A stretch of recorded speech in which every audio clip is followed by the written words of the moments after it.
They were escorted out of their own building with boxes, while the vaults locked behind them, and the city learned their name was no longer on anything that mattered.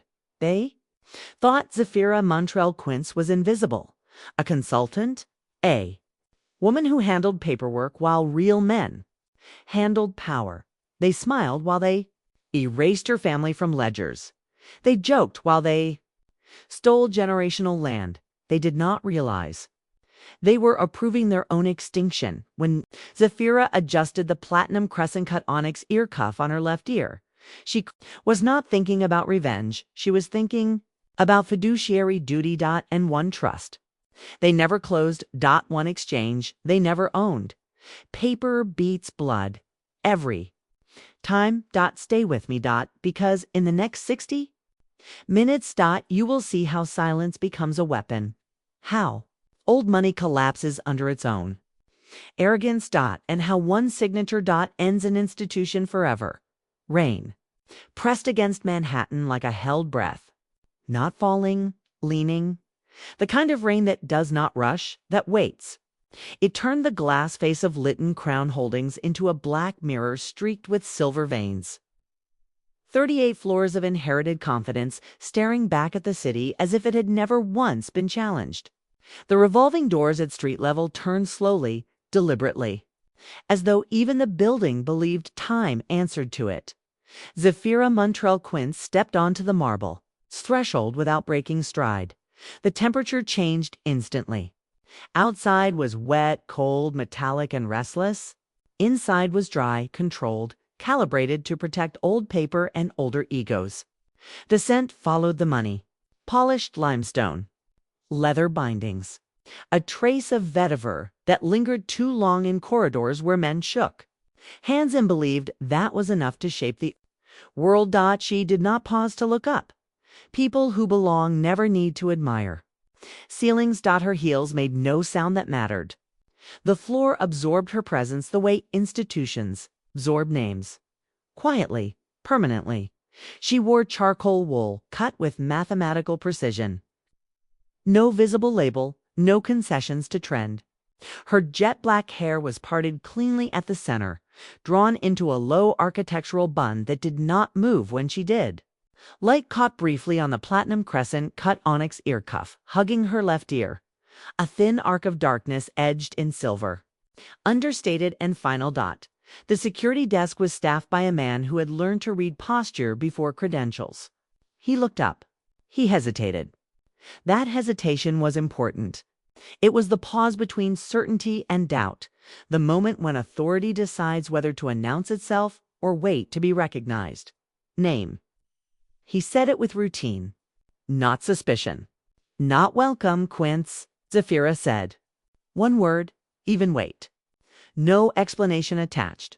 His fingers moved over the keyboard. Her name appeared faster than his confidence did. His expression shifted by degrees too small to be accidental. The screen told him what his instincts already suspected. She had clearance without category. He looked up again. You're listed as consultant only. Yes, Zafira replied. No badge, he added, glancing down. Yes, she said again. No escort. She met his eyes then. Almond-shaped, heavy-lidded. Calm in a way that made people feel examined rather than seen. Correct? He swallowed. The building hummed around them, a low mechanical reassurance that systems were functioning as designed. Somewhere above, elevators traveled up and down carrying men who believed they were indispensable. The guard felt the urge to ask another question. He did not know why. He also did not know why he stopped himself. 38th floor, he said. Private elevator. End of the hall. She did not thank him. Zafira Montrell Quince walked past the desk without looking back. The onyx at her ear reflected nothing. The elevator doors slid shut with the soft finality of a vault ceiling. Inside, the space was narrow and unadorned, designed for principals who did not like to share oxygen. There were no buttons, just a biometric panel that lit as her presence was detected. The elevator began to rise immediately. As it climbed, the city dropped away. Sound first, then scale. Manhattan became an abstraction of lights and grids, something owned rather than lived in. Zafira stood with her hands relaxed at her sides, posture neutral, breathing even. She counted floors by feel, not numbers. Each level represented a different class of secrecy, different thresholds of access, different scenes. Her pulse remained steady. She had been summoned. That alone was information. Lytton Crown Holdings did not invite. It absorbed, it acquired, it corrected. When it summoned, it was because a mechanism had failed to account for something, or someone. Institutions like this did not believe in coincidence. They believed in correction. The elevator slowed, stopped. The doors opened into a corridor so quiet it felt padded. Carpet thick enough to erase footsteps. Walls paneled in dark wood that had never known sunlight. Framed documents spaced with obsessive symmetry. Charters, trust deeds. Handwritten letters from men whose portraits hung in museums under the word benefactor. This was not an office. It was a mausoleum for relevance. Zafira stepped out alone. At the far end of the hall stood a single door. Matte black, unmarked. No assistant desk. No schedule placard. The absence was deliberate. It told visitors that access was a privilege granted, not managed. That time here belonged to one man, Graham H. Lytton III. She walked toward the door without hesitation. With each step, her mind assembled context the way other people assembled excuses. The invitation had been precise. No agenda, no paperwork requested in advance, no pre-meeting call. Just a time, a floor, a designation. Consultant only. Consultant meant deniable. Consultant meant useful without obligation. Consultant meant disposable if necessary. Her lips pressed together briefly. Not in concern. In acknowledgement, she reached the door. It opened before she touched it. The office beyond was expansive but restrained, designed to intimidate without appearing to try. Floor-to-ceiling windows framed the city like a private exhibit. Rain slid down the glass in slow lines, blurring the skyline into something painterly and distant. A long table of dark polished wood occupied the center of the room, its surface empty except for a single leather folder placed with ceremonial precision. Graham H. Lytton III stood near the windows, his back to the door, hands clasped behind him as if he were contemplating the city he believed owed him rent. He did not turn immediately. "Ms. Quince," he said, his voice measured, confident in its right to be heard. "You're punctual." "I am exact," Zafira replied. That earned her his attention. He turned slowly, appraising the way men with inherited power often did. He was tall, silver at the temples, tailored in the uniform of men who never checked price tags. His eyes lingered for a fraction of a second too long. Cataloging her in categories he thought he understood. Consultant, woman, quiet. He gestured toward the table.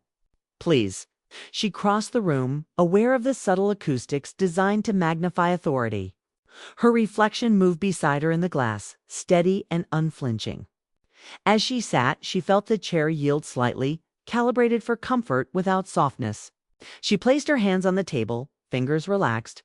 The platinum edge of the onyx ear cuff caught the muted light. Graham noticed it. He always noticed details. He simply misjudged which ones mattered.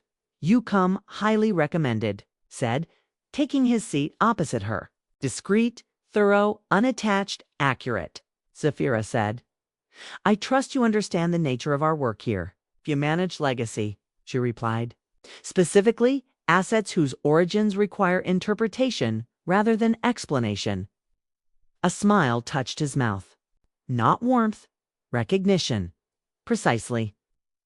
He opened the leather folder and slid it across the table toward her. Inside were copies. Always copies. The originals never left the vault. Trust summaries. Property schedules.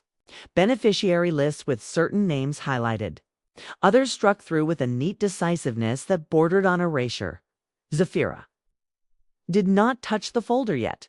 These holdings were recently absorbed through a consolidation. Graham continued. minor irregularities have arisen. Obsolete clauses. Conflicting claims, noise. Noise often indicates pressure, Zafira said. Or ignorance, he countered. We prefer to determine which. Her gaze dropped to the folder at last. She scanned the first page without moving it, eyes tracking lines of text with practiced speed. Her pulse ticked once, then steadied again. She recognized the structure immediately. Not the names, the architecture. The trust had been written in a style no longer taught. Its language dense with contingencies that assumed patience rather than urgency. This was not modern estate planning. This was pre-federal, pre-standardization, pre-convenience, a ghost trust. She did not allow the knowledge to reach her face. "You want my assessment?" she said. "I want your silence," Graham corrected smoothly, "and your confirmation that these issues can be resolved without external involvement." Zafira looked up then, really looked, at the lines around his eyes that spoke of certainty, untested, at the confidence that came from never having to question legitimacy, at the belief that history was something his family curated. "Resolution depends on authority," she said. He leaned back slightly. "Which we have." The room seemed to contract around the sentence. Outside, thunder rolled somewhere beyond the glass, distant but present. Zafira felt the familiar sensation settle into her chest. The click of alignment. The moment when a system revealed its blind spot. She reached up and adjusted the platinum crescent-cut onyx ear cuff on her left ear. A small, deliberate motion. The cool metal grounded her, reminded her where she came from. New Orleans archives. Geneva vaults. Long nights spent reading documents that smelled like dust and decisions. "You have possession," she said calmly. "Not necessarily standing." Graham's smile thinned. "I assure you, Ms. Quinn's Lytton Crown Holdings does not operate on uncertainty. No institution believes it does," Zafira replied. "Until it encounters one, it cannot overwrite." Silence stretched between them. Not awkward, evaluative. This was the sound of power recalibrating its expectations. "You are here," Graham said slowly, "because you understand how these older frameworks can be interpreted in a modern context." "I understand how they resist it," Zafira corrected. He studied her again, this time with more caution than curiosity. "Can you deliver clarity?" "Yes. At what cost?" She closed the folder without opening it fully, pushed it back toward him with 2 fingers. "That depends on whether you want the truth or the appearance of compliance." Rain struck the glass harder now, the city briefly flashing as lightning split the sky. For the first time since the meeting began, Graham H. Lytton III did not immediately respond. Zafira Montrell Quince sat perfectly still, her expression unreadable, the onyx at her ear dark and absolute.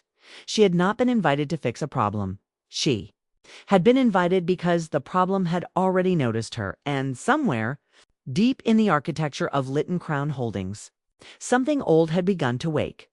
The conference room was colder than it needed to be, not by accident. By design. Cold kept people alert. Cold discouraged sentiment. Cold reminded everyone that comfort was not part of the agreement. The long table stretched beneath recessed lighting calibrated to mimic daylight, though no actual sun had reached this depth of the building in decades. The air smelled faintly of ozone from concealed servers and the older, subtler scent of paper that had outlived its authors. Zafira Montrell Quince took her seat without comment. The chair was identical to the others. Same leather, same height, same weight. Equality as an aesthetic choice. Power preferred uniformity when it intended to erase difference. She placed her hands on the table, fingers lightly touching, posture aligned but relaxed. The platinum crescent-cut onyx ear cuff on her left ear reflected the overhead light once, then disappeared into shadow. Across from her, screens came alive. Names appeared in orderly columns. Black text on pale gray backgrounds. Family trees reduced to alphanumeric logic. Birth dates, trust identifiers, asset pools. Property codes. Mineral rights tagged with state abbreviations and valuation ranges that changed with every refresh. This was not a meeting. It was a procedure. Graham H. Litton III stood at the head of the table, flanked by counsel and analysts who spoke only when addressed. Their suits were darker than fashion required, their expressions tuned to professional neutrality. Each of them had perfected the art of not reacting when a life's work disappeared with a keystroke. The consolidation is ongoing, Graham said, his voice carrying easily. We are correcting redundancies. Redundancies? Zafira's eyes moved across the screen. She did not blink when the first name vanished. It was subtle. A line faded. A placeholder replaced it. The column recalibrated itself instantly, rebalancing as if the person had never existed. The system accepted the change without protest. She felt the shift in her chest. Not pain. Recognition that the name belonged to a Louisiana lineage she had seen before. Sugarland. Coastal acreage. Passed down through informal agreements that predated zoning laws and respected bloodlines more than paperwork. The trust had been messy, human, that was why it was vulnerable.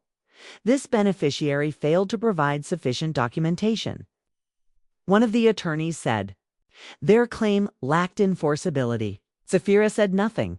Her pulse ticked once against the inside of her wrist.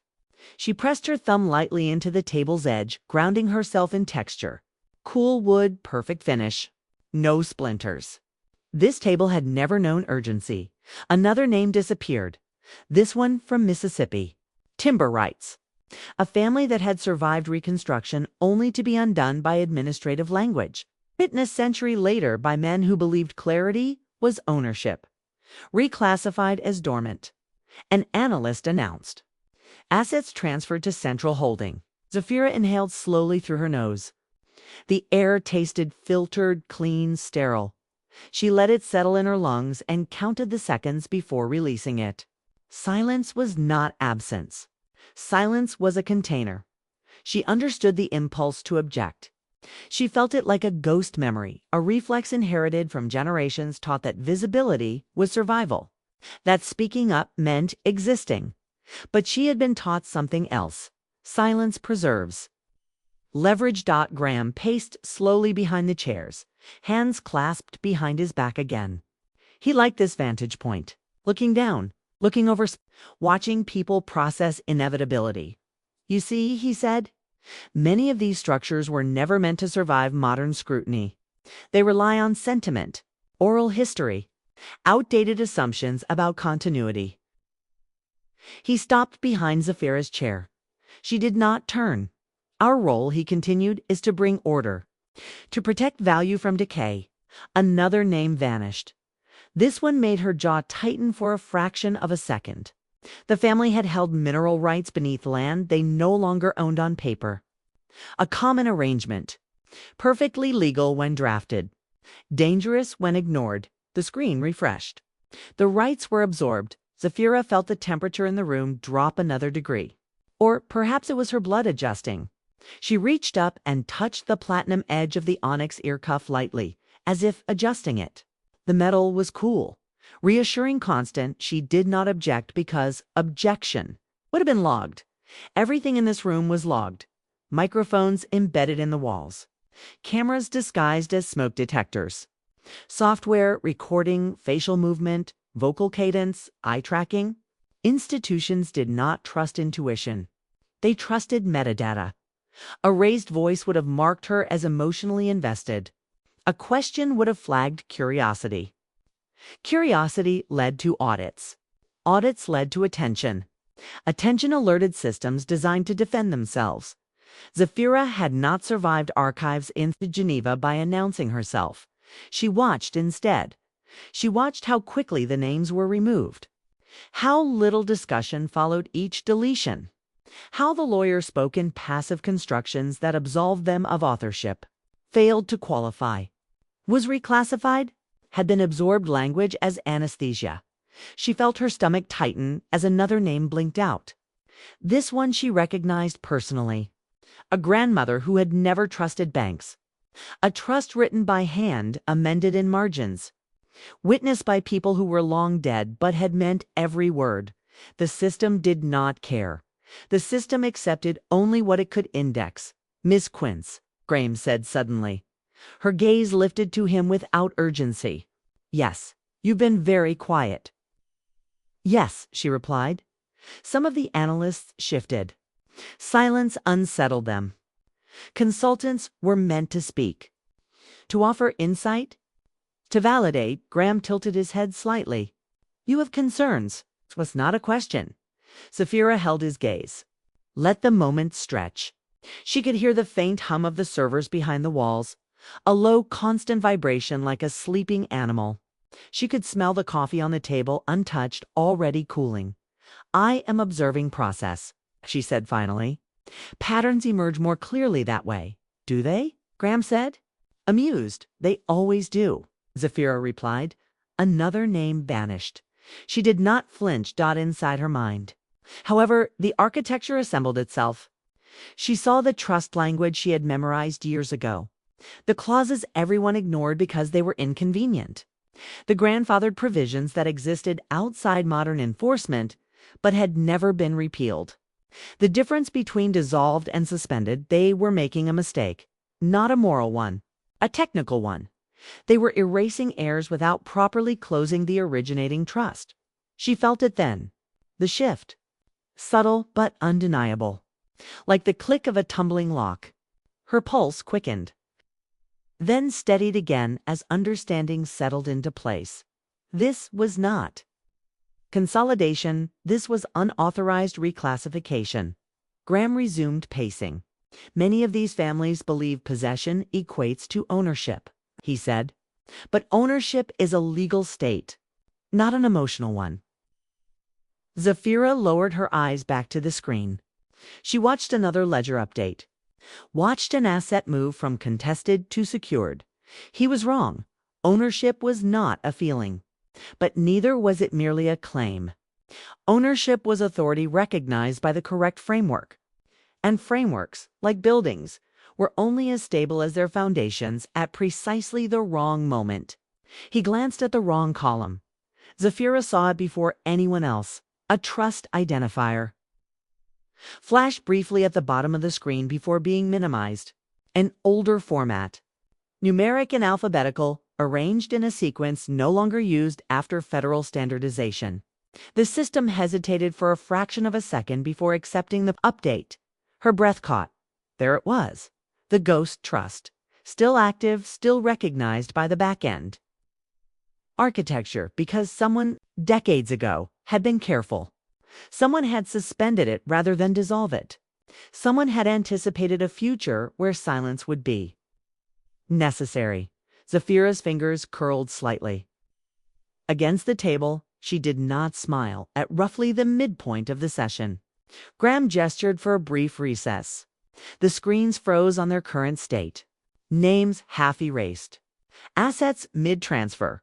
A visual metaphor for lives paused between acknowledgement and oblivion. Coffee, said. 5 minutes. People stood. Chairs slid back softly. Conversations began in low tones, carefully modulated. Zafira remained seated. She watched. Graham speak with counsel near the window. Watched him nod. Watched the easy confidence with which he delegated destruction. She adjusted the onyx ear cuff again, slower this time. The light traced its curve. A crescent. Not a circle.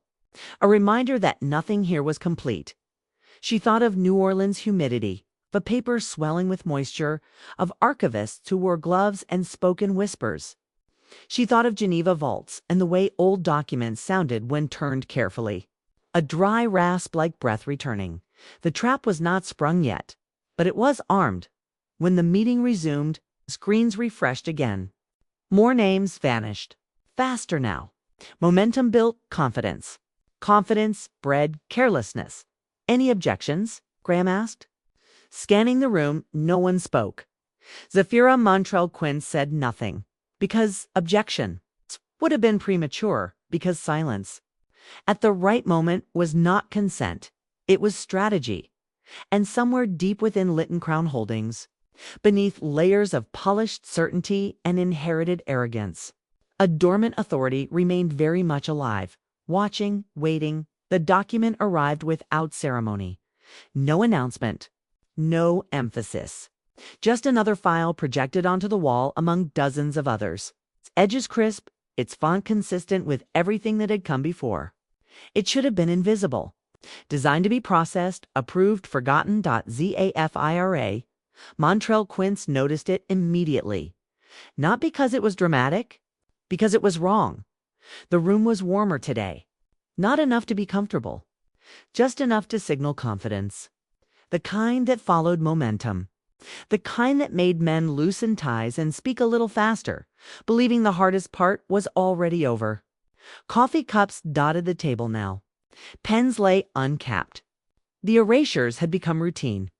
Graham H. Litton III stood near the screen, speaking as an analyst navigated through asset summaries with practiced ease.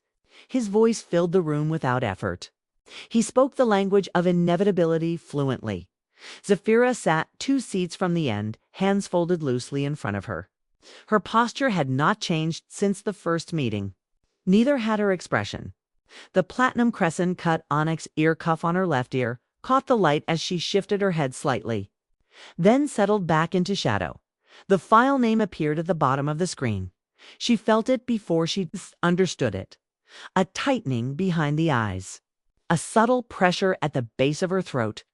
The kind of physical response that came not from surprise, but from recognition. The authorization seal materialized as the page zoomed in round. Impressed, formal dot. And dated. Zafira's gaze sharpened, though nothing about her face reflected the shift. Her pulse jumped once, hard, then steadied as training took over. The date sat just beneath the seal, clean, undeniable. It predated Litton Crown Holdings by 17 years. No one else reacted. The analyst continued speaking, explaining how the authorization validated the reclassification, how precedents supported the transfer, how the paperwork aligned with internal policy. Zafira heard. None of it. Her attention narrowed to the seal. She had seen it before. Not this exact impression. Not this exact ink. But the geometry. The spacing. The serifed lettering arranged in a pattern abandoned decades ago. A style used before standardization flattened everything into compliance. Her grandmother's hands surfaced in her memory. Thick fingers stained with age and ink. The way she had pressed seals into wax with deliberate pressure, explaining that authority had weight. That you felt it when it was real. This seal had weight, and it did not belong here. Zafira inhaled slowly. The air tasted faintly of citrus cleaner and old paper. She exhaled just as slowly, grounding herself in the rhythm. Calm was not an absence of feeling. It was containment. The room continued around her. Based on this authorization, Graham said, gesturing toward the screen, we are within our rights to proceed. Zafira's eyes tracked the edge of the seal to the margin where a faint indentation was visible, an impression beneath the surface, as if the paper had once been pressed against something heavier, older. Her fingers curled slightly against one another. She recognized the framework now. This was not a modern authorization. This was a carry. Forward. A legacy seal applied under a sovereign deed. Framework that no longer existed in common practice, but had never been repealed. A structure designed to outlive institutions, not serve them. Someone had layered new authority on top of old power without understanding which one actually mattered. Zafira felt the shift again, stronger this time. Like a door unlocking somewhere deep inside her chest, she adjusted the platinum crescent-cut onyx ear cuff with a measured touch. The metal cooled her fingertips, anchored her. This was the mistake, not the erasures, not the arrogance, not even the unauthorized reclassification. This seal meant they had crossed a line they did not know existed. Ms. Quince. Quinn said, glancing toward her again. Your thoughts? Every eye in the room turned. This was the moment designed to provoke, to extract validation. To convert silence into consent, Zafira lifted her gaze to the screen, studied the document as if she were seeing it for the first time. "It is authentic," she said. Graham smiled faintly. Satisfaction flickered across his face, and he prompted. "And it is older than your firm," Zafira continued evenly. The smile faltered, which, she added, "is not inherently problematic." The tension eased slightly. People shifted back into their seats. Pens resumed movement. "But," Graham said carefully, "but," Zafira agreed. She leaned forward just enough to signal engagement without urgency. "The framework under which this seal was issued is no longer taught." "That does not invalidate it," Graham replied quickly. "No," Zafira said. "It elevates it." Silence settled over the room. Not the comfortable kind. The evaluative kind. Zafira could feel eyes on her, measuring, reassessing. She continued before anyone else could interrupt. Legacy seals of this nature were designed to supersede successor entities. They do not grant authority to corporations formed later. They grant continuity to the original trust regardless of administrative custody. One of the attorneys frowned. "Are you suggesting that trust remains active?" "I am stating that it was never closed," Zafira replied. "Only suspended." The word landed with weight. Suspended. Not dissolved. Not terminated. Suspended. Graham straightened slightly. "Our records indicate your records reflect custody," Zafira said. "Not standing." Her heart beat harder now, though her voice remained even. This was the edge. The place where knowledge became leverage, where silence transformed into power. She felt heat rise under her skin, then recede as discipline asserted itself. "Under sovereign deed frameworks," she continued, "suspension preserves beneficiary authority indefinitely. Administrative firms act as stewards, not owners." "That is an archaic interpretation," one of the lawyers said sharply. "It is a surviving one," Zafira replied. The room felt smaller. The hum of the servers seemed louder, more insistent. Graham's gaze hardened. "You are saying we do not have the authority to execute these transfers." "I am saying," Zafira said carefully, "that authority flows upward from the originating trust, not downward from the administrator." A pause. Not dramatic. Not prolonged. Just enough. Zafira could feel the trap closing in her mind. Each clause aligning, each precedent slotting into place. She had studied these frameworks for years without knowing when she would need them, without knowing they would one day intersect. So cleanly with her own history, she thought of the nights in Geneva when she had traced trust language across centuries. The mornings in New Orleans when archivists whispered names like prayers. She had never known why the knowledge mattered so much. Now she did. Graham exhaled through his nose.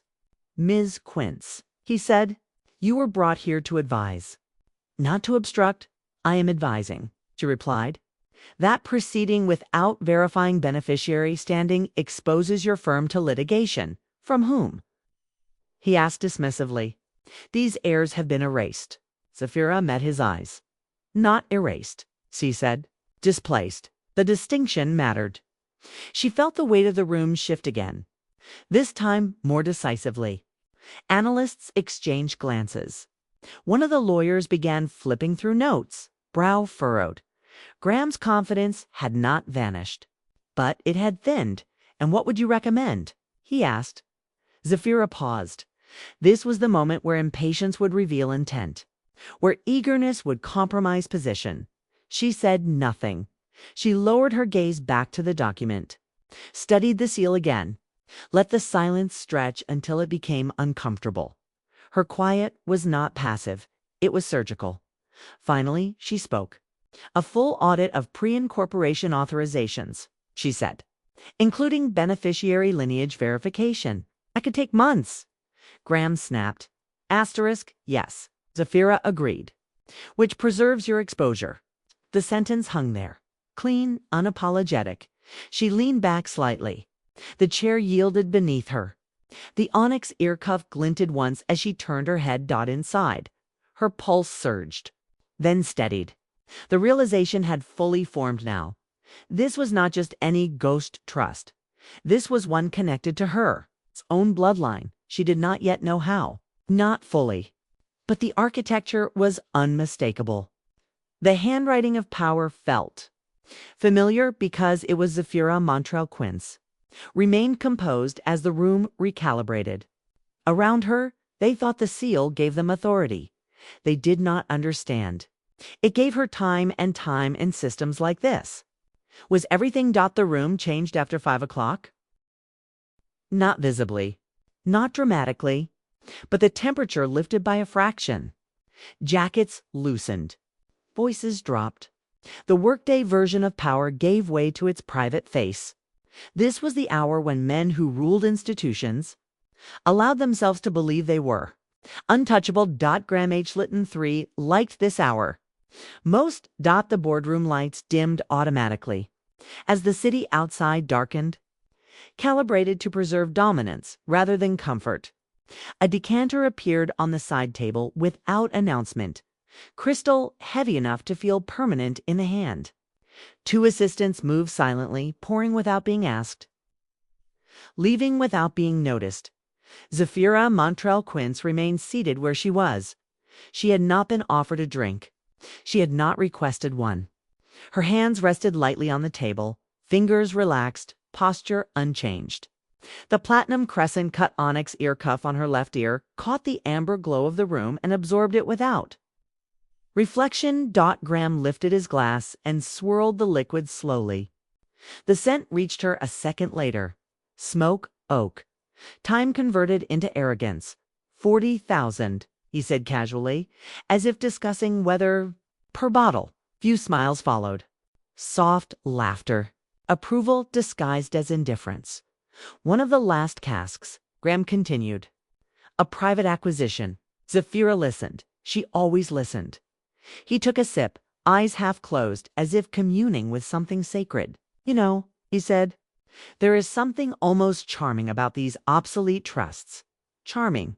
They linger, clinging to relevance. Like ghosts.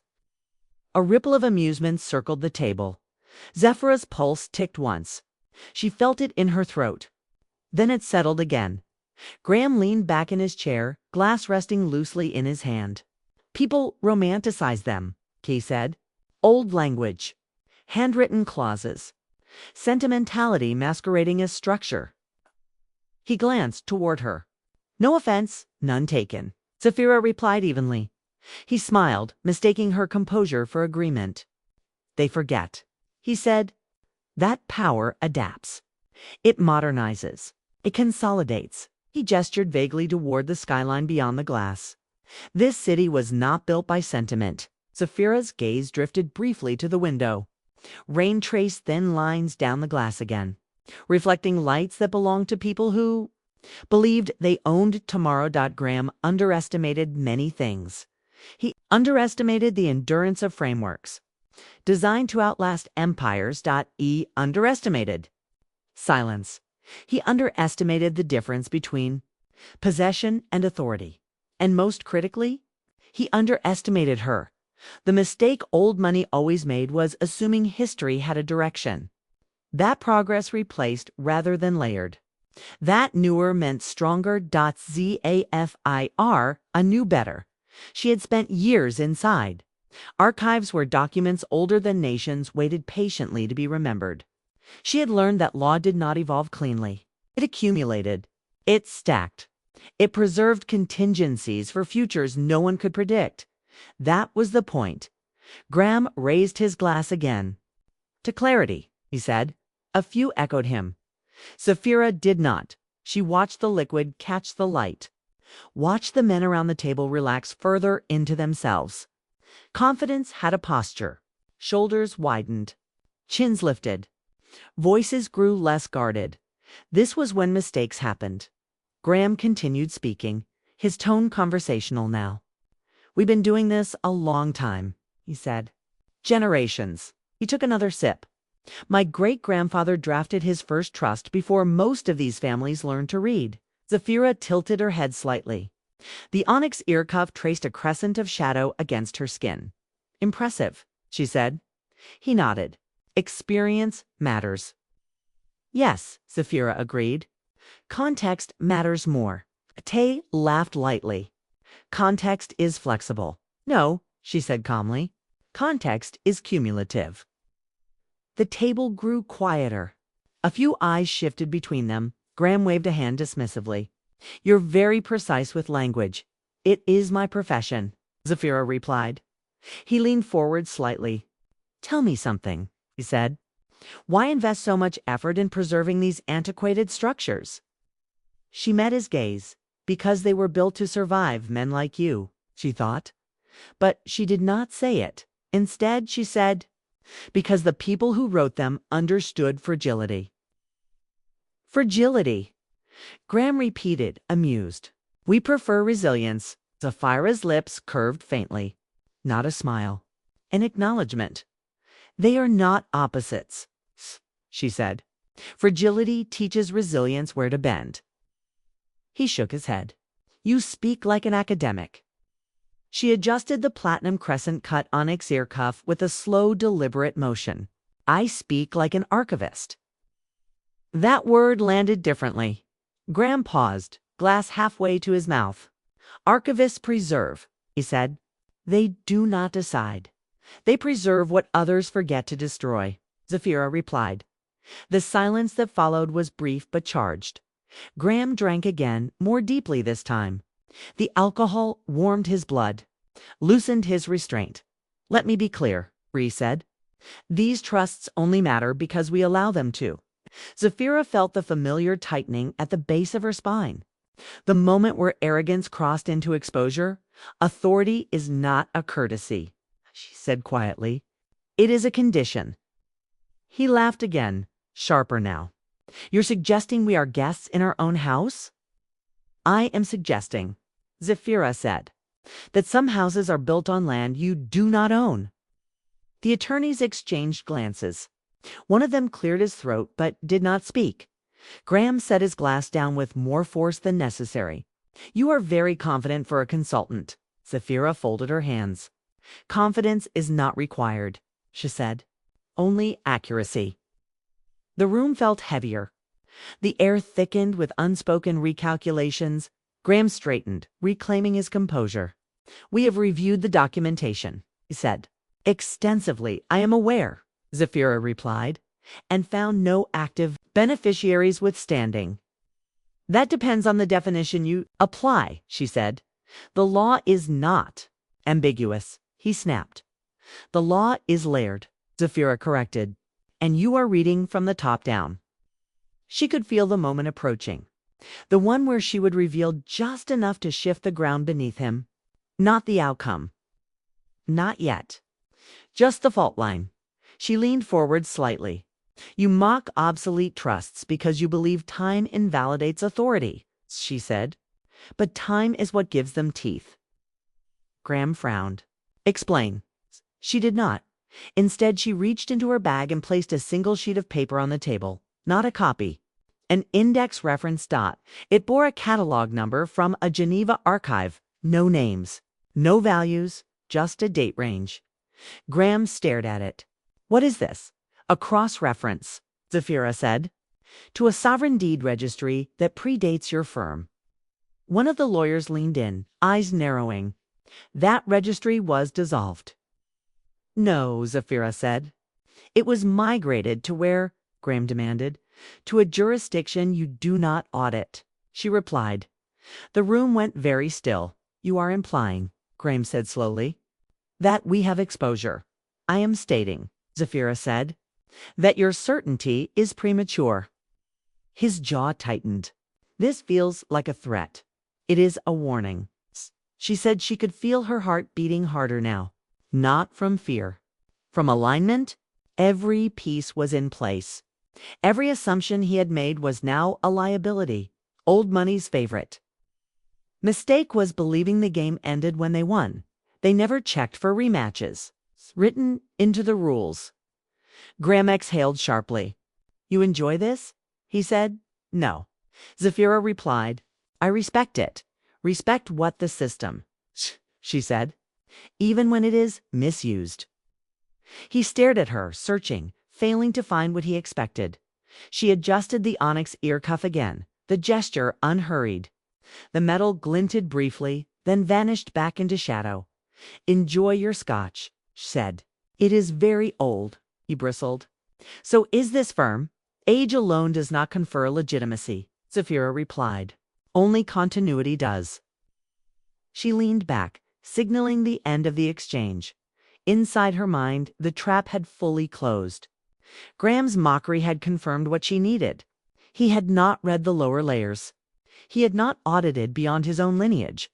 He had mistaken stewardship for sovereignty. Old money always did, because it mistook Cooper's inheritance for inevitability. Zafira Montrell Quince remained silent as the room slowly recovered. As conversations resumed in cautious tones, as confidence attempted to reassemble itself, she did not need to say more. He had already said everything she needed, and soon. The cost of that scotch would seem insignificant. The boardroom was never meant to host disagreement that was designed for alignment, for ratification, for the quiet sealing of outcomes already decided elsewhere. The walls were soundproofed, not to protect secrets, but to prevent dissent from echoing. The table was oval so no one could sit at the head and claim authorship. Power here was supposed to feel collective, inevitable, that morning. Inevitability fractured. Zafira Montrell Quince arrived precisely on time and took the same seat she always did, 2 chairs from the end. Close enough to observe, far enough to remain peripheral. The platinum crescent-cut onyx ear cuff on her left ear caught the muted light and then disappeared again, as if it had never reflected anything at all.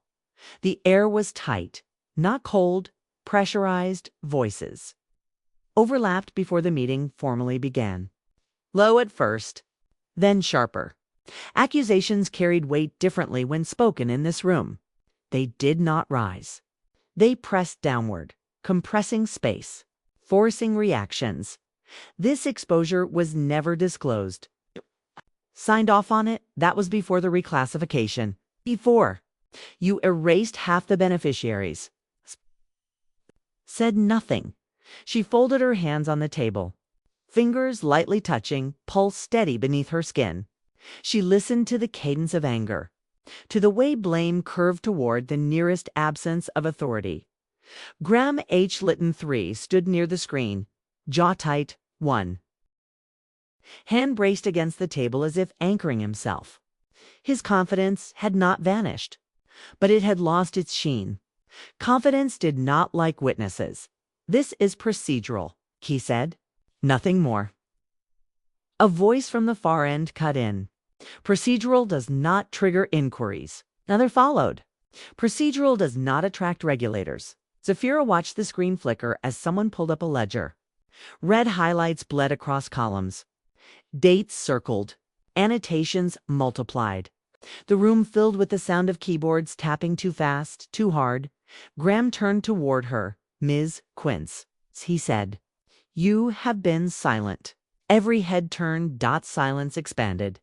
Zafira lifted her gaze slowly, met his eyes. Let the moment stretch just long enough to become uncomfortable. "Yes," she said.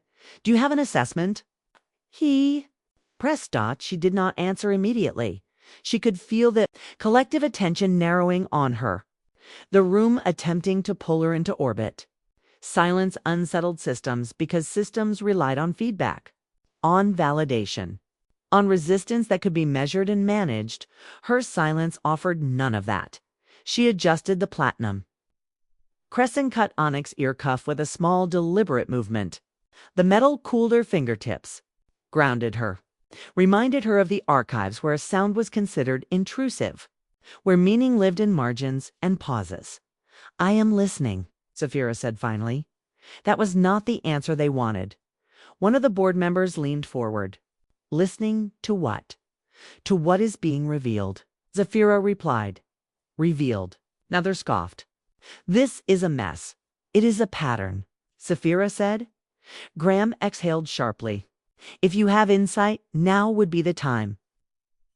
Zafira remained still. She felt the pressure building, the instinct in the room to force resolution, to extract certainty from the only person not reacting. Her silence destabilized them, 'cause it denied hierarchy. When people spoke, they declared position. They revealed fear. They chose sides. Zafira chose none. She watched as accusations shifted direction, as allies recalibrated, as people began speaking not to solve the problem, but to distance themselves from it. I warned you about relying on those authorizations. You approved them based on your recommendation. Eyes flicked toward her again. Zafira did not flinch. She had learned long ago that silence was read as confidence when it was sustained, as authority when it was unbroken. The temperature in the room rose slightly as voices layered. She felt a beat of warmth at the base of her neck. Her hands remained steady. She thought of Geneva. Of vaults so quiet you could hear your own blood move. Of documents waiting centuries for the right reader. Silence was not emptiness. It was density. Graham struck the table with his palm. Not hard, just enough. Enough, he said. We are not turning this into theater. Zafira watched his hand, noted the tension in his fingers. The faint tremor he did not control. He was losing command of the room. Ms. Quince, he said again, your role here is advisory. If there is a flaw, speak. Zafira met his gaze. There is a flaw, she said. The room went still. She let the silence return. Longer this time. Let it stretch until someone shifted uncomfortably. Until breath patterns changed. The flaw, she continued calmly, is assuming that noise indicates power. Few brows furrowed. Noise indicates exposure, she said. Silence indicates leverage. One of the attorneys frowned. That is philosophical. No, Zafira replied. It is procedural.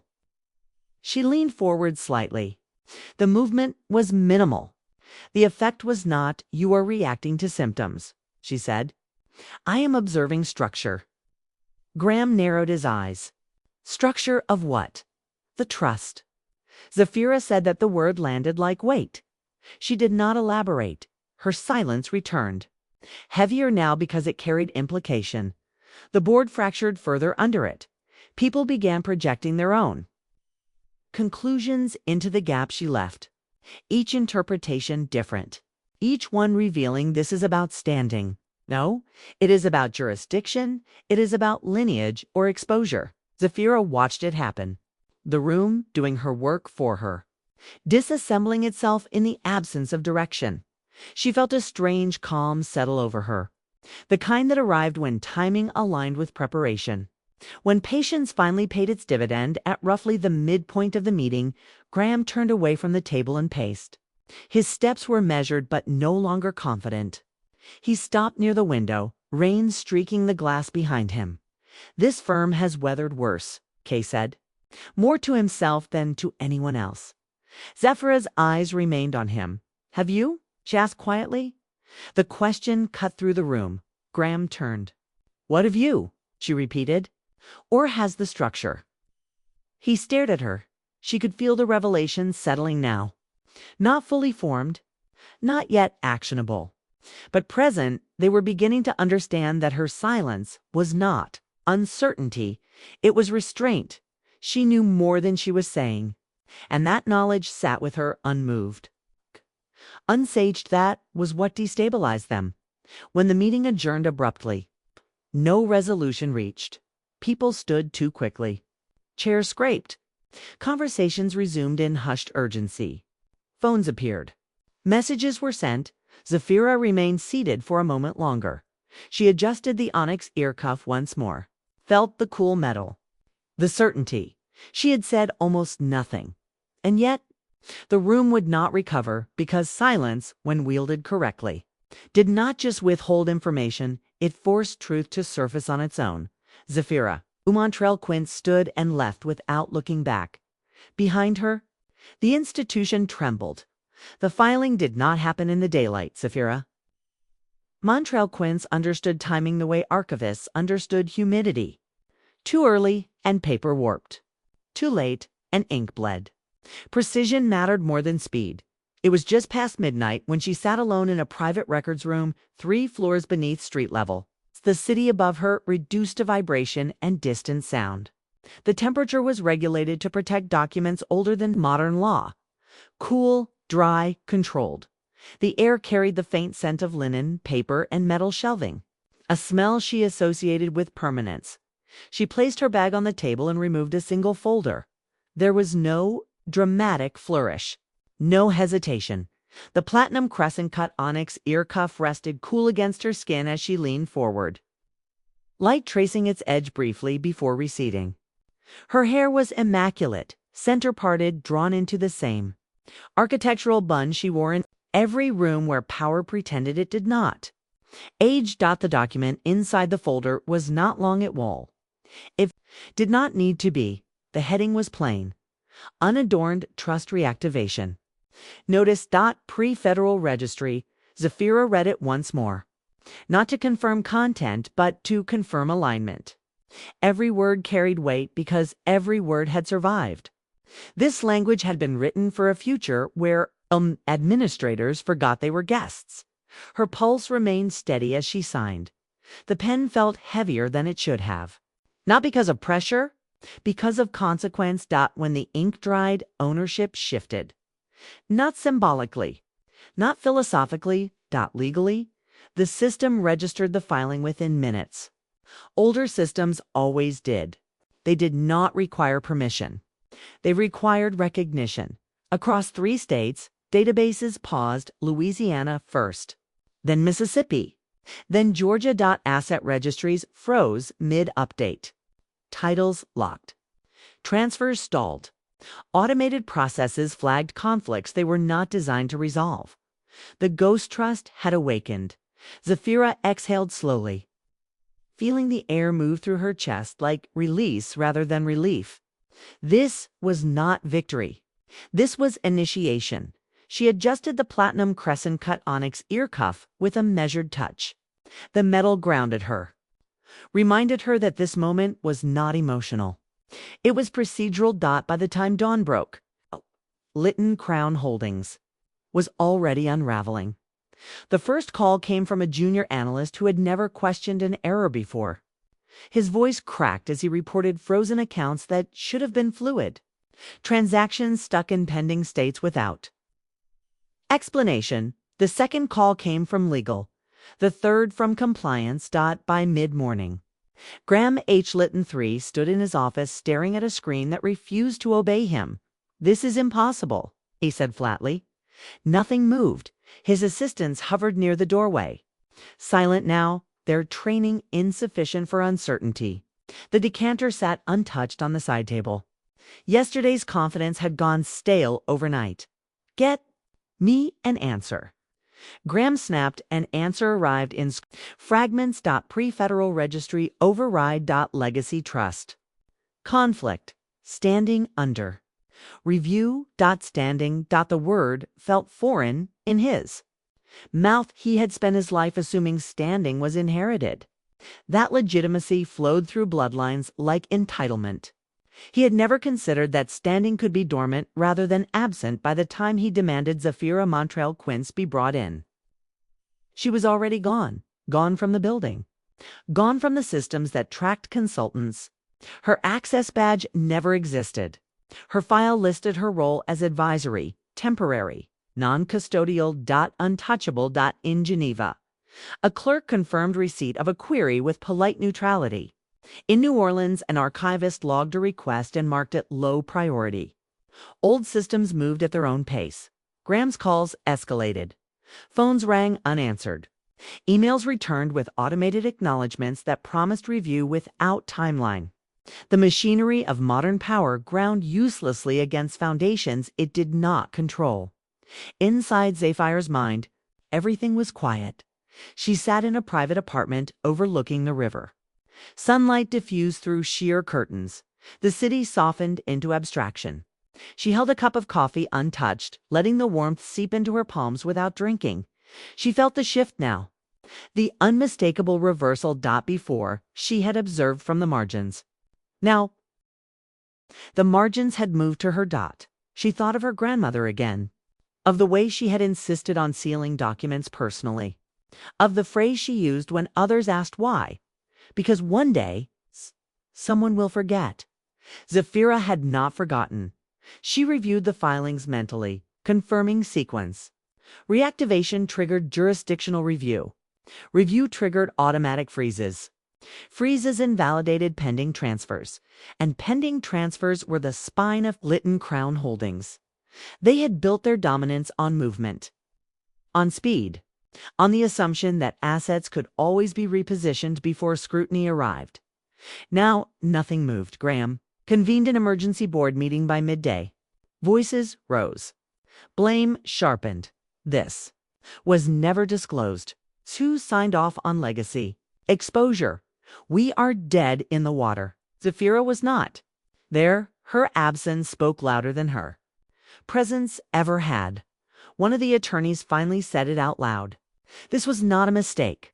This was a trigger. Silence followed. Graham felt something unfamiliar then. Not fear, disorientation. He had lost control. Not because someone challenged him publicly, but because someone had acted within a framework he did not command. Ownership across 3 states remained frozen. Regulators flagged anomalies. Tax authorities requested clarification. Title insurers suspended coverage pending resolution. The machine was turning inward. Zafira stood on her balcony as evening approached, the city below her moving in patterns she no longer needed to track. The platinum crescent-cut onyx ear cuff caught the fading light, a thin arc of darkness edged in silver. She felt no triumph, only confirmation at roughly the midpoint of the day's collapse. The final realization settled into her bones. They had never owned the trust. They had only borrowed time. The ghost trust did not transfer. Power. It revealed where power had always been. Zafira Montrell Quince closed her eyes briefly, feeling her pulse steady and slow. The trap had closed completely now. Not with noise, not with spectacle, not with paperwork, not with timing, with silence that had waited generations to be heard. And somewhere, the glass tower now stripped of certainty. Graham H. Lytton III stared at a system that no longer recognized him, who'd just lost control. He did. The first failure did not announce itself. It arrived quietly, wrapped in language designed to soften impact. A notification. A delay. A routine exception flagged by software that had never learned how to panic. At Lytton Crown Holdings, the trading floor did not scream. It stalled. Screens refreshed without resolving. Numbers blinked, then froze. A property transfer in Baton Rouge sat suspended between approved and executed. A refinancing package in Savannah remained pending without explanation. Insurance binders queued but never cleared underwriting. Liquidity did not vanish. It thickened. Graham Lytton III stood in the center of it. Jacket off now, sleeves rolled just enough to suggest urgency without surrender. He stared at the main dashboard, jaw clenched, eyes scanning for the familiar reassurance of movement. Nothing moved. What do you mean it cannot be collateralized? He asked. The analyst swallowed. The title registry is locked. Locked how? As in frozen. There is a standing conflict. Resolve it. We cannot. That word echoed longer than it should have. Cannot. The estate in question was not minor. Coastal acreage. Generationally leveraged. The kind of asset that existed not to be lived in, but to be borrowed against. Repeatedly until its paper value outweighed its physical presence. It was an anchor now. Graham turned sharply. Pull another. They did. A Manhattan brownstone held under 3 shells, locked. A timber holding in Mississippi. Locked. A mineral rights package beneath land no one remembered. Buying locked. The pattern emerged too quickly to ignore. Assets were not failing.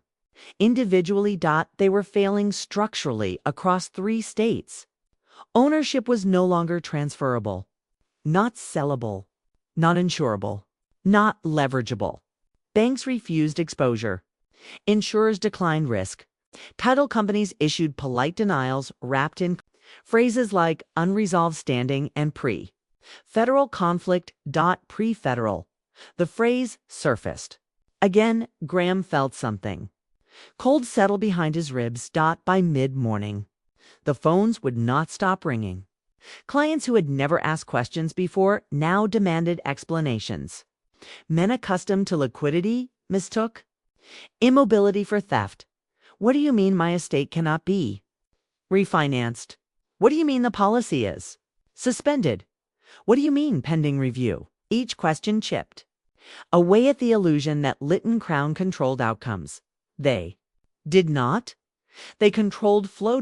And Flow had stopped. Zafira Montrell Quince did not answer any calls.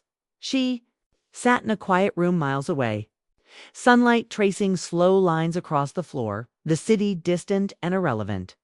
Her phone rested face down on the table. She did not need to see the names lighting up the screen to know who was calling. She felt the shift instead. A pressure change in the world. She lifted her hand and adjusted the platinum crescent-cut onyx ear cuff on her left ear. The metal was cool, familiar, constant. This was the stage she had prepared for.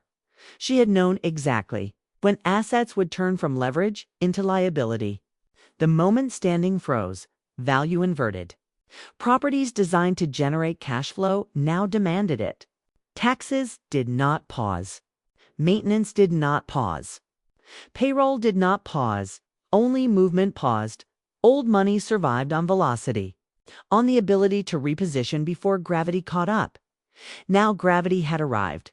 Back at the tower, Graham convened an emergency session. Voices overlapped. Screens filled with red annotations. Spreadsheets recalculated in real time.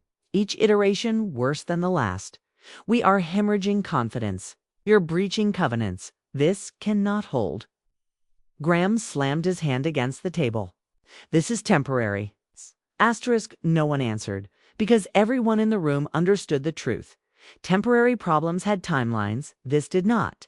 Assets had become anchors, and anchors did not drift. By noon, the language changed. Morning had been filled with questions. Afternoon brought conclusions. Emails stopped asking for clarification and started demanding exit strategies. Clients who once trusted Lytton Crown Holdings to anticipate risk now wanted distance from it. Distance was safety. Distance was survival. Graham H. Lytton III watched the transformation happen in real time. A portfolio manager spoke to quickly. A compliance officer stopped speaking altogether. An associate quietly packed his briefcase before anyone told him to. The illusion of permanence cracked along predictable fault lines. Liquidity was the oxygen of the institution. Without it, everything suffocated slowly. Salaries still had to be paid. Properties still required upkeep. Taxes did not respect legal ambiguity. They arrived on schedule, indifferent to frozen titles and suspended authority. An estate in Georgia triggered a tax notice by mid-afternoon. Mississippi Holding breached a loan covenant before markets closed. A Louisiana property lost its insurance binder at exactly 4:12 p.m. Anchors dragged deeper the longer they were. Ignored. Graham moved from office to office, issuing instructions that no longer mattered. Bridget, he said. Reallocate. He said, buy time. Time could not be bought without movement. Movement required authority. Authority was gone. Someone finally said her name. Where is Zafira Quince? The room stilled. It was subtle, not dramatic, but attention snapped inward, searching for the absence that now felt intentional rather than coincidental.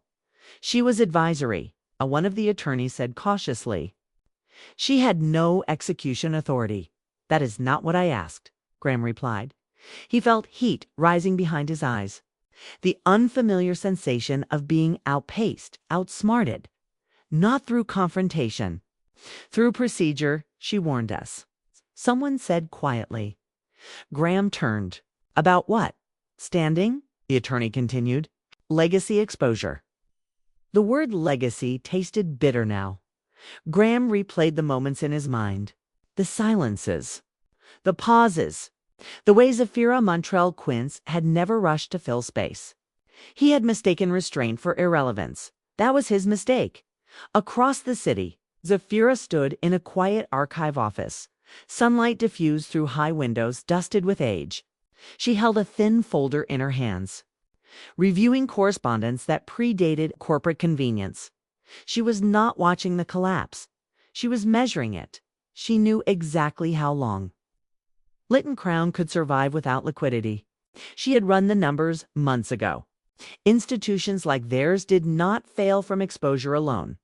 They failed from duration. 5 days without leverage strained relationships. 10 days triggered.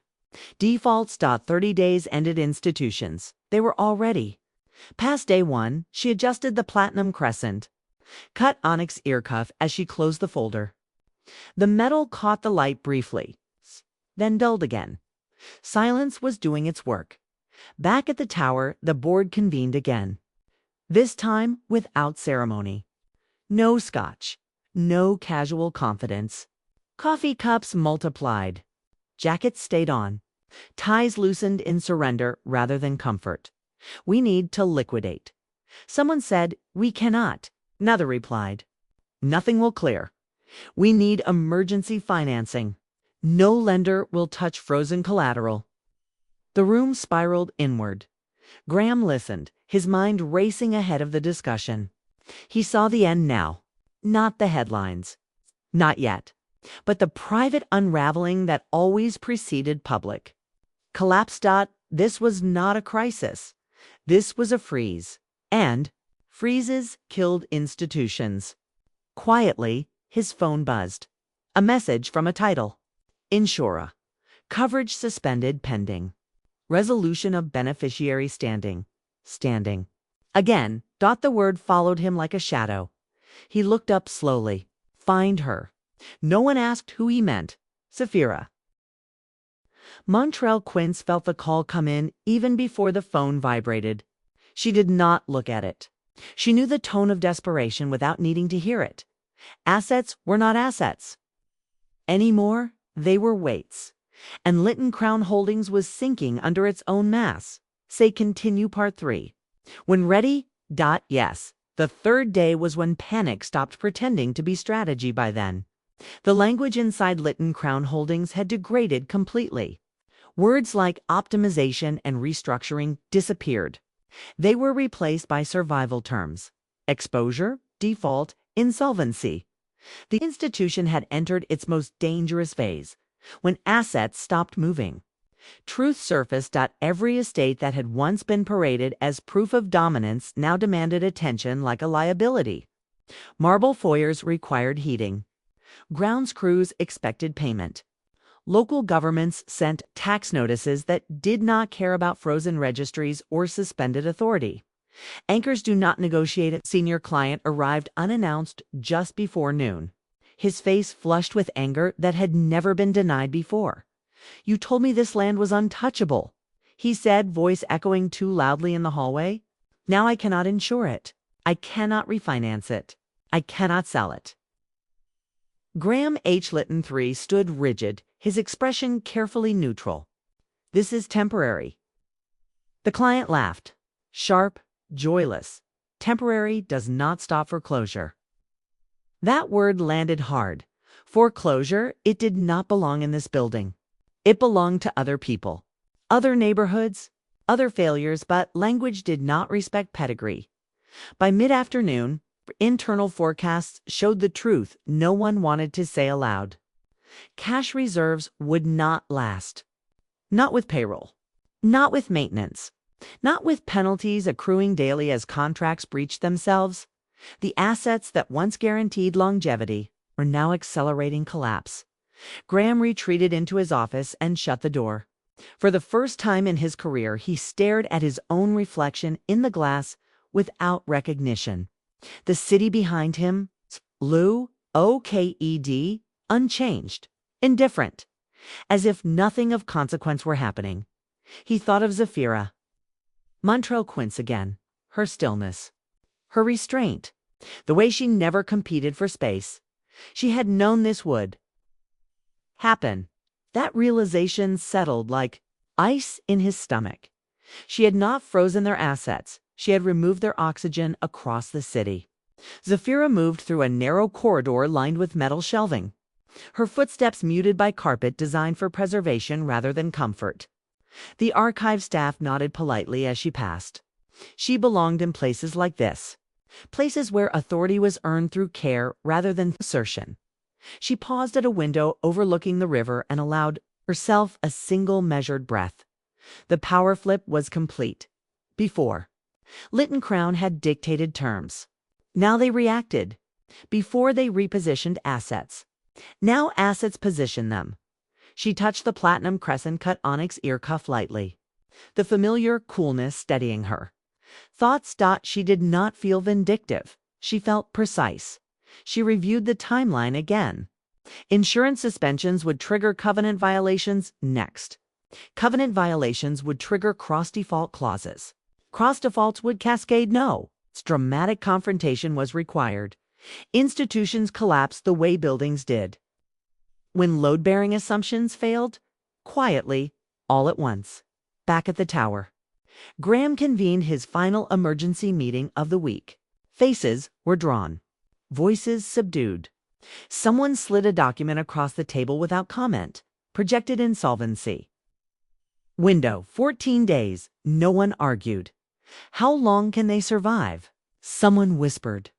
Not realizing they had spoken aloud, no one answered, because everyone knew the answer. Not long, and not without her. The fourth day arrived without ceremony. No alarms. No headlines. Just absence. Absence of movement. Absence of answers. Absence of the certainty Lytton Crown Holdings had built its reputation on.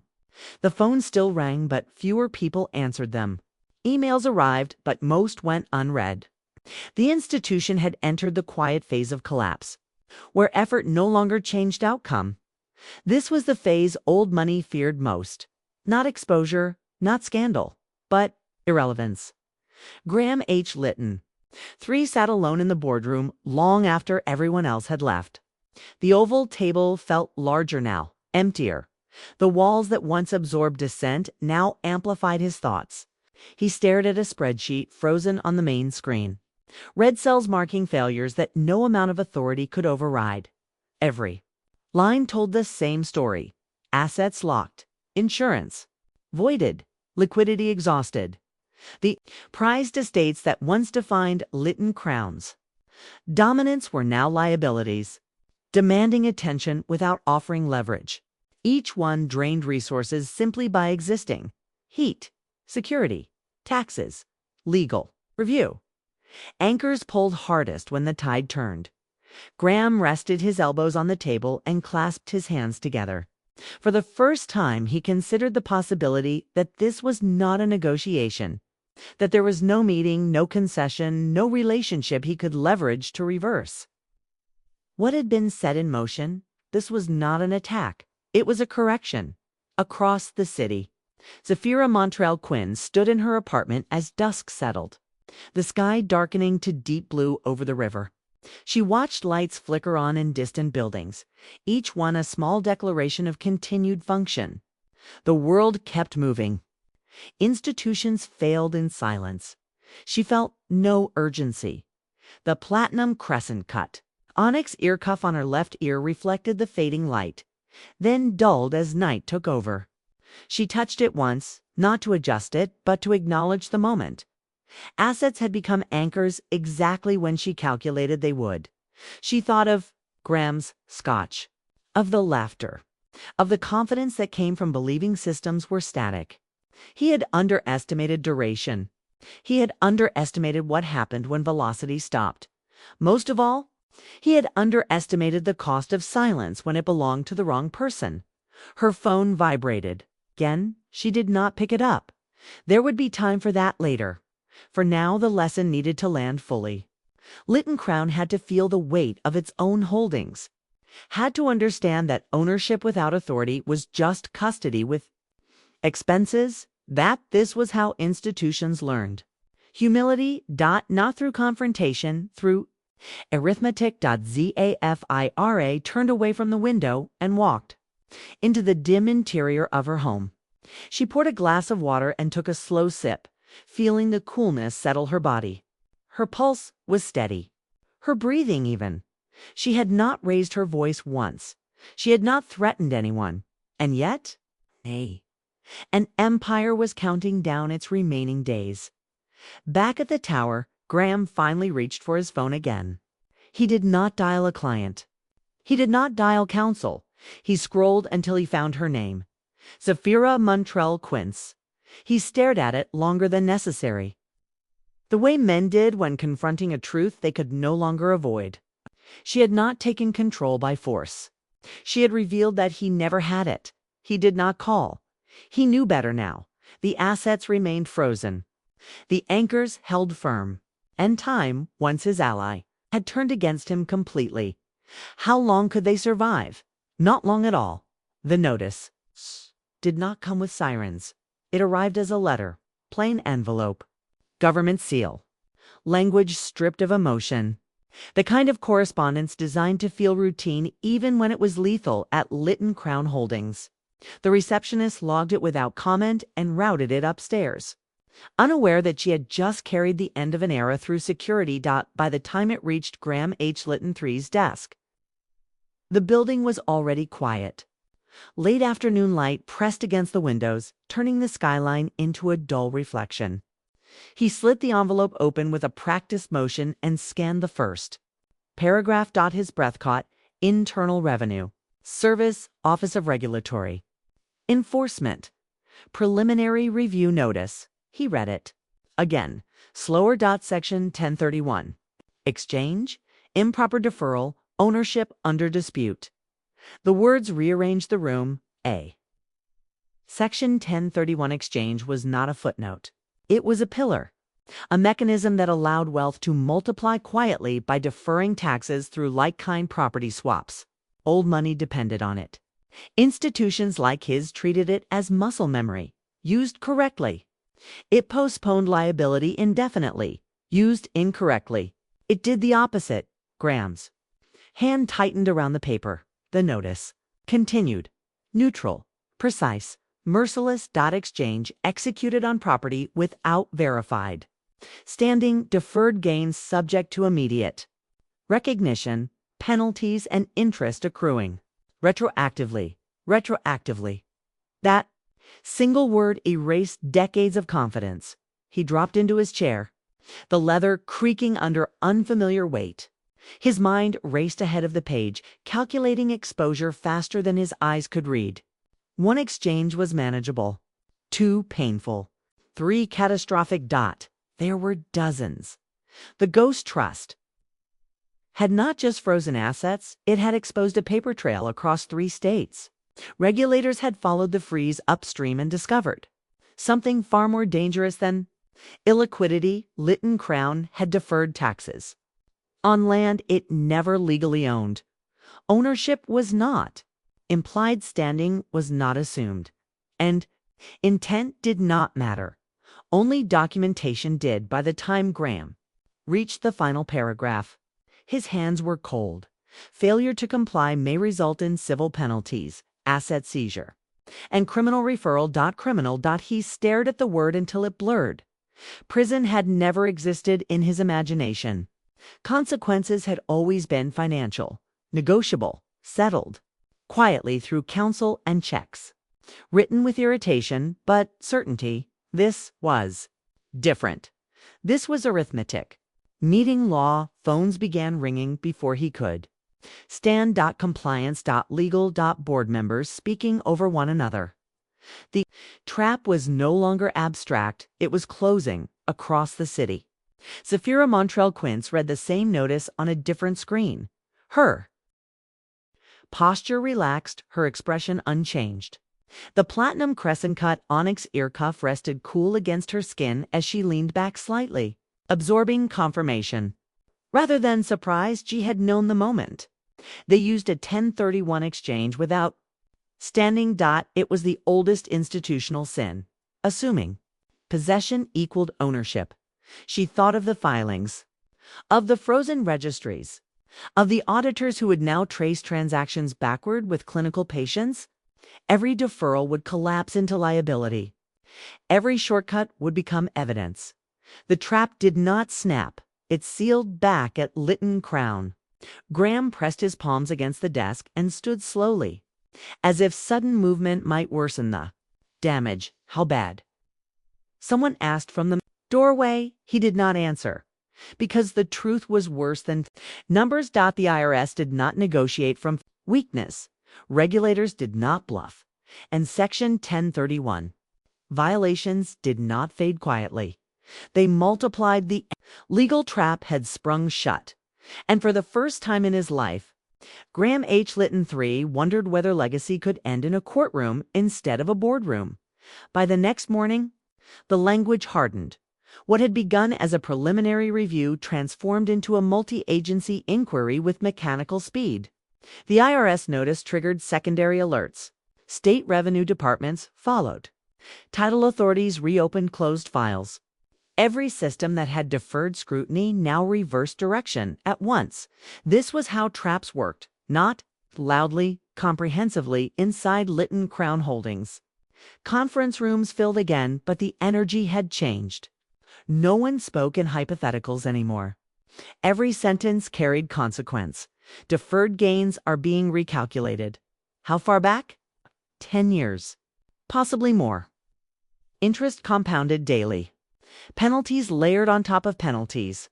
What had once been a clever maneuver now resembled fraud on paper, regardless of intention. One attorney spoke carefully. The issue is standing. Graham H. Lytton III sat at the head of the table, shoulders rigid, face drawn tight. We held the assets, you held custody, the attorney corrected. Not ownership. The distinction mattered now in ways it never had before. A Section 1031 exchange required clear title, clear standing, unambiguous authority. Without those, the deferral collapsed entirely. Taxes that had been postponed for years surged forward at once. Inflated by interest and statutory fines, the math was brutal. Numbers filled the screens. 7 figures became 8. 8 became 9. The room grew quiet as projections stabilized into inevitability. This crosses criminal thresholds. Someone said softly, no one argued. The IRS did not accuse lightly. Criminal referral was not a threat. It was a process, one that unfolded slowly, methodically, without regard for reputation. Graham felt sweat gather at the base of his neck. He loosened his collar, suddenly aware of his own breathing. He had spent his life believing institutions protected individuals. He was learning the inverse. Institutions consumed individuals when survival required it. Across town, Zafira Montrell Quince reviewed updates from a distance that felt deliberate rather than detached. She stood near a tall window, the city framed in gray light, her reflection faint in the glass. The platinum crescent-cut onyx ear cuff marked her profile with quiet consistency. She did not celebrate. She calculated the legal trap was not the filing itself. It was what the filing forced others to see. Once regulators confirmed lack of standing, intent ceased to matter. Every exchange became a misrepresentation. Every signature became a question. She had not reported Lytton Crown. She had allowed them to report themselves. That was the elegance of it. Back at the tower, Graham's phone buzzed with a number he did not recognize.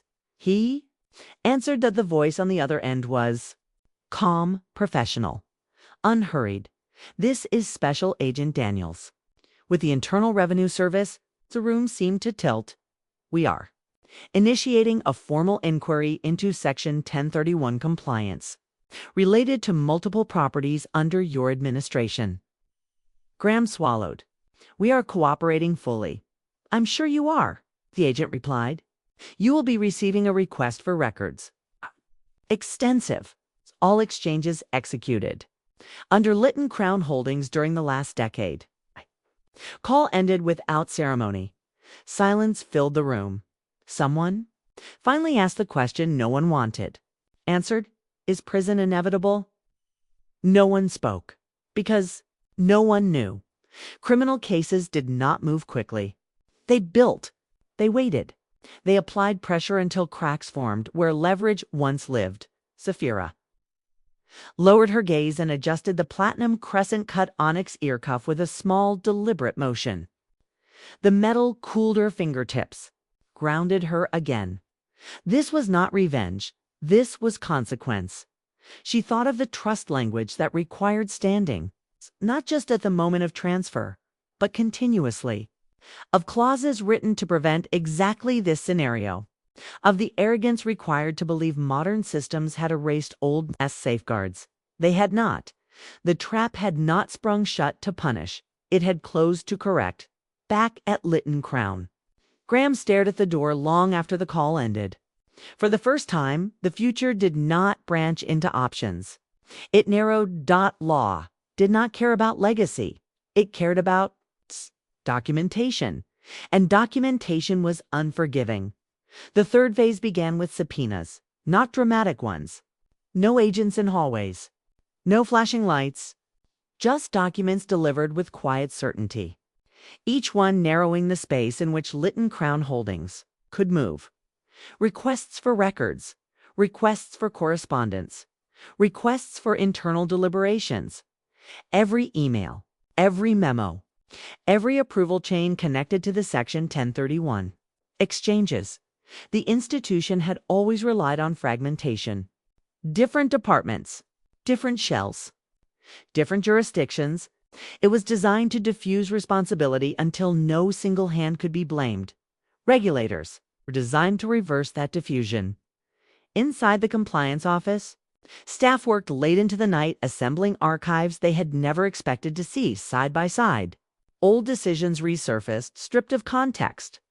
Language that once felt casual, now read as careless, proceed as usual, standing, assumed, legacy exception, applies, assumed. That word appeared again and again. Graham H. Lytton 3 read through the assembled files with a growing sense of dread. Each assumption stacked upon another, each shortcut now illuminated by scrutiny that refused to blink. He felt his chest tighten as he reached a familiar signature. His own. The realization landed with force. This would not stop at the firm. Institution survived by offering individuals as insulation. When liability concentrated, it sought a human shape, and his name was everywhere, across the city. Zafira Montrell Quince reviewed the unfolding cascade with the same calm she had carried from the beginning. She did not rush. She did not interfere. She understood that systems corrected themselves once exposed to daylight. She had placed the light precisely. She stood in a narrow hallway outside a private records office, waiting patiently while an archivist retrieved a file. The wall smelled faintly of dust and paper, a scent she associated with truth more than nostalgia. When the folder arrived, she thanked the archivist and stepped aside to review its contents. Inside were copies of trust, language written in a hand she recognized. The script slanted slightly to the right, deliberate and firm. Her grandmother's notes lined the margins, clarifying intent where future readers might pretend confusion. Zafira's pulse quickened briefly, then steadied. This was the core, the clause that required continuous standing for any tax deferral to remain valid, the clause that invalidated every exchange Lytton Crown had executed under assumed authority. The trap was not aggressive. It was patient. Back at the tower, Graham's counsel finally spoke the words aloud. If prosecutors determine intent, Graham looked up sharply. There was no intent. Intent can be inferred. The attorney replied carefully. From pattern. Pattern, repeated use of exchanges, repeated disregard for standing, repeated benefit accrued. It was not one mistake. It was a method. Graham felt heat surge up his neck. This is absurd. The law does not care how it feels. The attorney said that truth settled heavily. The board grew quiet. Not out of respect.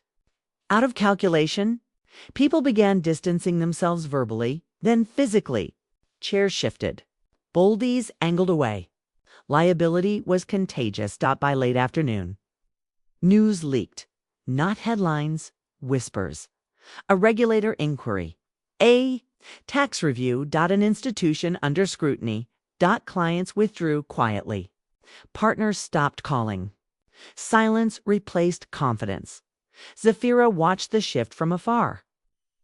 Her presence nowhere near the collapse, yet intimately responsible for its shape. She adjusted the platinum crescent-cut onyx ear cuff as she closed the folder. The metal cooled against her skin. She had not engineered a scandal. She had activated accountability. Graham stood alone in his office as evening fell, the city lights blinking on beyond the glass. For the first time, he understood what it meant to be exposed, not publicly, structurally. The legal trap had done its work, and the question was no longer whether prison was inevitable, it was how much damage would be done before that. Question was answered. The final phase did not arrive with handcuffs. It arrived with arithmetic. Numbers finalized themselves without emotion. Penalties stacked the way interest always did when time was ignored. Deferred gains reappeared on balance sheets like ghosts reclaiming space they had never truly left. Lytton Crown Holdings crossed the threshold. Quietly. Civil liability hardened into criminal. Exposure. The determination did not come from one agency alone. It never did. It emerged from alignment. Federal regulators, state tax authorities, title examiners, each confirmed what the others had already begun to accept. Standing had never existed. Every Section 1031 exchange executed under Lytton Crown's authority collapsed into misrepresentation the moment ownership was questioned. The law did not require malice. It required accuracy. Accuracy was absent. Graham H. Lytton III sat across from counsel as the final briefing concluded. The room smelled of paper and stale coffee. A clock ticked somewhere behind the walls, steady and indifferent. The exposure is personal, the attorney said carefully. Not just institutional. Graham nodded once. He had expected this, when that depends. The attorney replied, on cooperation, on findings, on whether prosecutors believe responsibility was centralized. Centralized. Graham understood the implication immediately. He had been the constant, the approving authority, the signature that tied decades of exchanges together. The institution might survive through restructuring or dissolution. He might not across the city.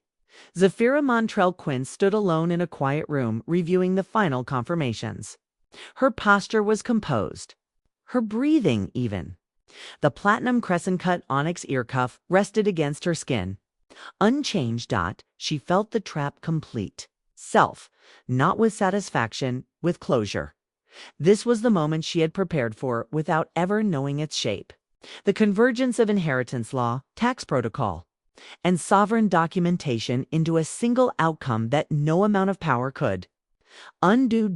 She had not accused. She had not testified. She had not spoken to regulators at all. She had only restored standing. Everything else followed. Graham left the building after dark. Not escorted, not stopped, but diminished. The city did not notice him. It never did when men like him fell. The sidewalk felt unfamiliar beneath his shoes. The air colder than it should have been for the first time. He understood what inevitability felt like from the wrong side. Prison was not certain, but it was possible, and possibility alone was enough to strip legacy of its protection. Back in her apartment, Zafira poured herself a glass of water and sat at the table without turning on the lights. She let the darkness settle. Let the moment pass through her without resistance. She touched the onyx ear cuff lightly, acknowledging the stillness. The legal trap had not sprung to destroy it, had sprung to reveal that was always its purpose. Institutions did not collapse because of enemies. They collapsed because they forgot the rules that allowed them to exist. Zafira Montrell Quince rose from the table and moved toward the window. The city continued below her, unbothered, alive. Somewhere across town, an empire counted its remaining options. She felt no need to watch. The work was done. The collapse did not begin with resignation. It began with absence. Partners stopped answering calls that once controlled entire counties. Emails went unread not because they were ignored, but because no one wanted their name attached to the response. Calendars emptied themselves. Meetings dissolved before agendas could be finalized. This was not coordination. It was instinct. Inside Lytton Crown Holdings, the boardroom filled one last time with people who no longer trusted one another. The air felt stale, recycled too many times. Heavy with perfume and old paper and something sharper beneath it. Fear had a smell. Zafira Montrell Quince was not there. Her chair remained. Empty, untouched. Precisely aligned with the table as if waiting for a return that would never come. The platinum crescent-cut onyx ear cuff was absent with her. Its quiet authority no longer anchoring the room. That absence was intolerable. Where is she? Graham H. Lytton. 3 demanded. No one answered. He stood at the head of the table. Shoulders squared, face drawn tighter than it had ever been. The man who once moderated disputes now hunted for leverage that had evaporated. Find her, he said again, louder. One of the senior partners shifted in his seat. She withdrew. Withdrew what? Graham snapped. Standing. The word landed carefully, formally, legally. The room stilled. Another partner spoke, voice low. She is no longer party to any advisory capacity. No fiduciary duty. No obligation. Graham felt the blood drain from his face. That is impossible. It is not. Counsel replied. She filed notice concurrent with trust reactivation. Her role terminated automatically once standing. Was restored to the originating beneficiaries. Automatically. Zafira had not resigned. She had vanished by design. The room fractured instantly. That should have been disclosed. You signed off on her engagement. Assured us she was neutral. Voices overlapped. Accusations flew sideways, never upward.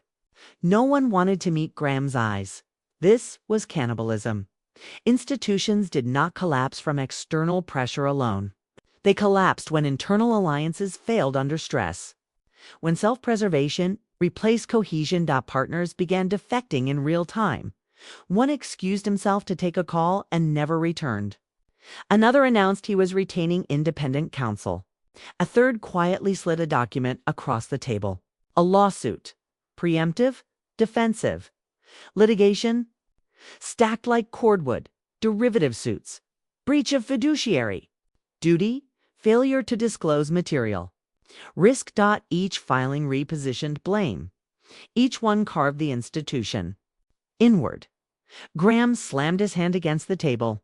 This is betrayal. No. A partner replied coldly. This is survival. The word survival stripped the room of its last illusion. Zafira Montrell Quince had understood something they had not. Standing was everything. Without it, she could not be sued. She could not be compelled.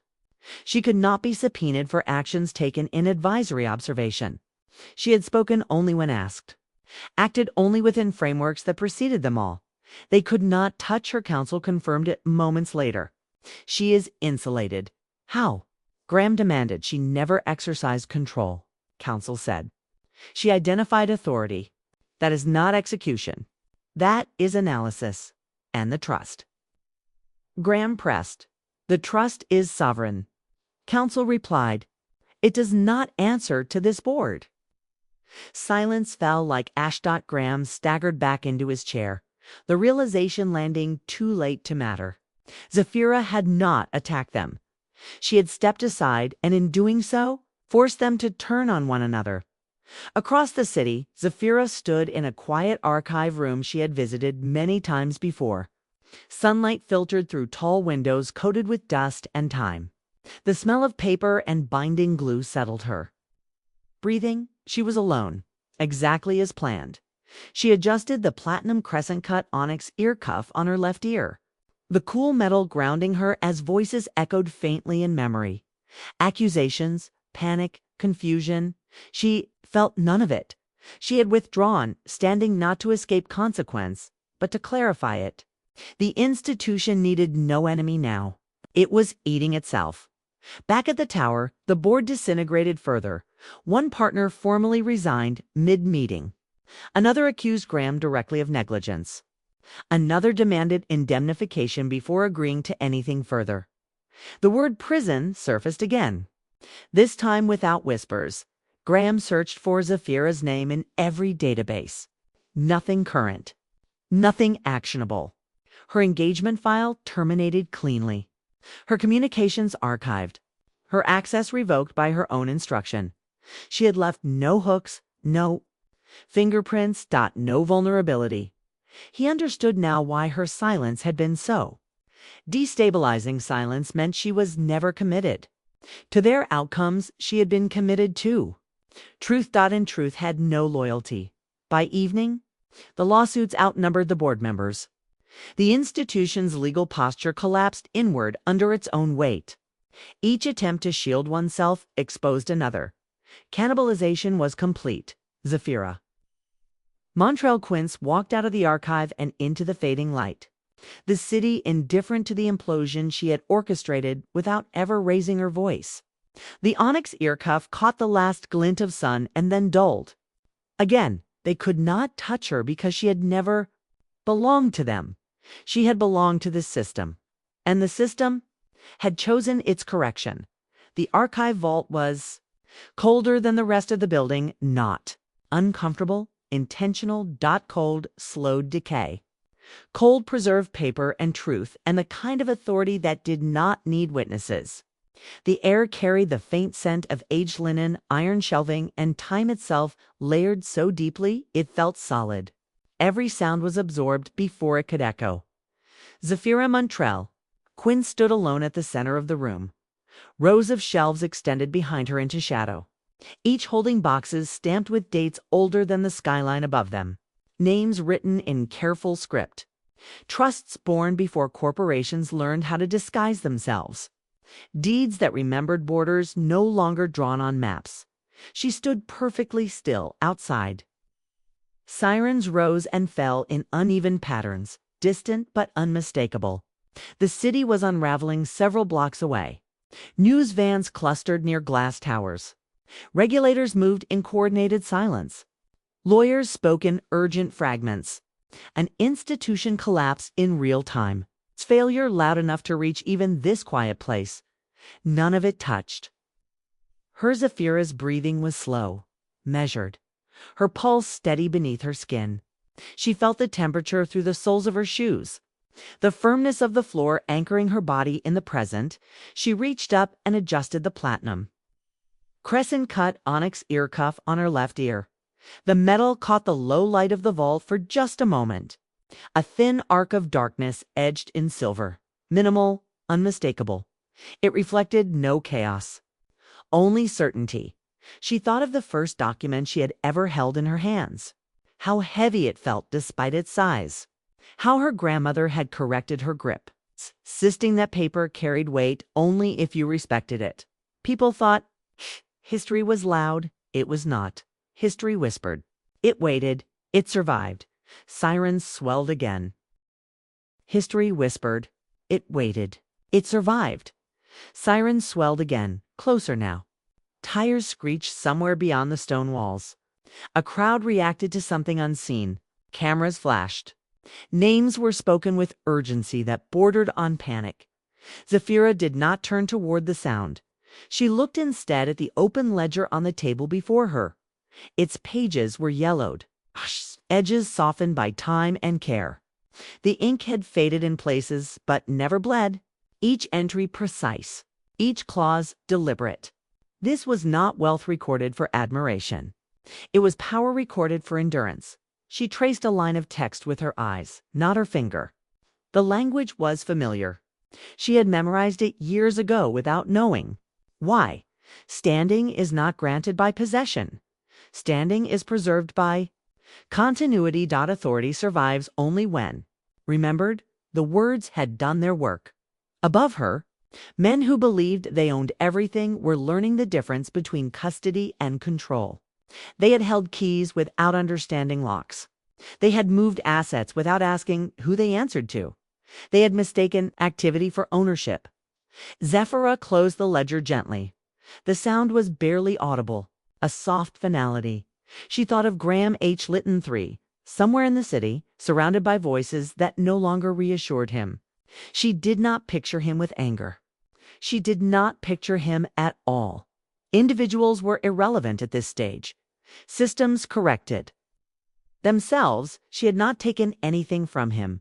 She had revealed what he never had. Sirens cut sharply now, echoing off stone and glass. Somewhere nearby, doors were being opened that would not close again. Papers were being boxed. Offices emptied under supervision. The machinery of accountability moved with mechanical patience. Zafira felt none of it. Inside her body, no triumph. No relief, no hunger for acknowledgement, only stillness. This was the moment. She had always been moving toward without knowing its shape. Not victory. Alignment. She stood at the intersection of past and present, of paper and consequence, of silence and collapse. The archive did not react to the noise outside. It had seen empires rise and fall before sirens existed. She reached out and rested her palm briefly on the table. The wood was cool, solid, real. Her family had never needed buildings, like the one collapsing off screen. They had trusted documents. They had trusted memory. They had trusted time to do what time always did when arrogance rushed ahead of record. Zafira Montrell Quince straightened her posture slightly, though no one was watching.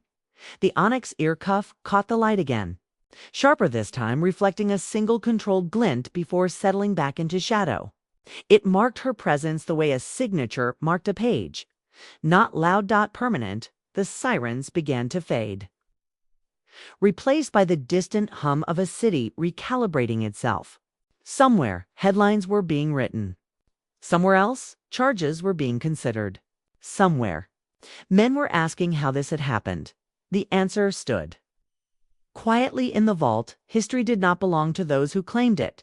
It belonged to those who preserved it.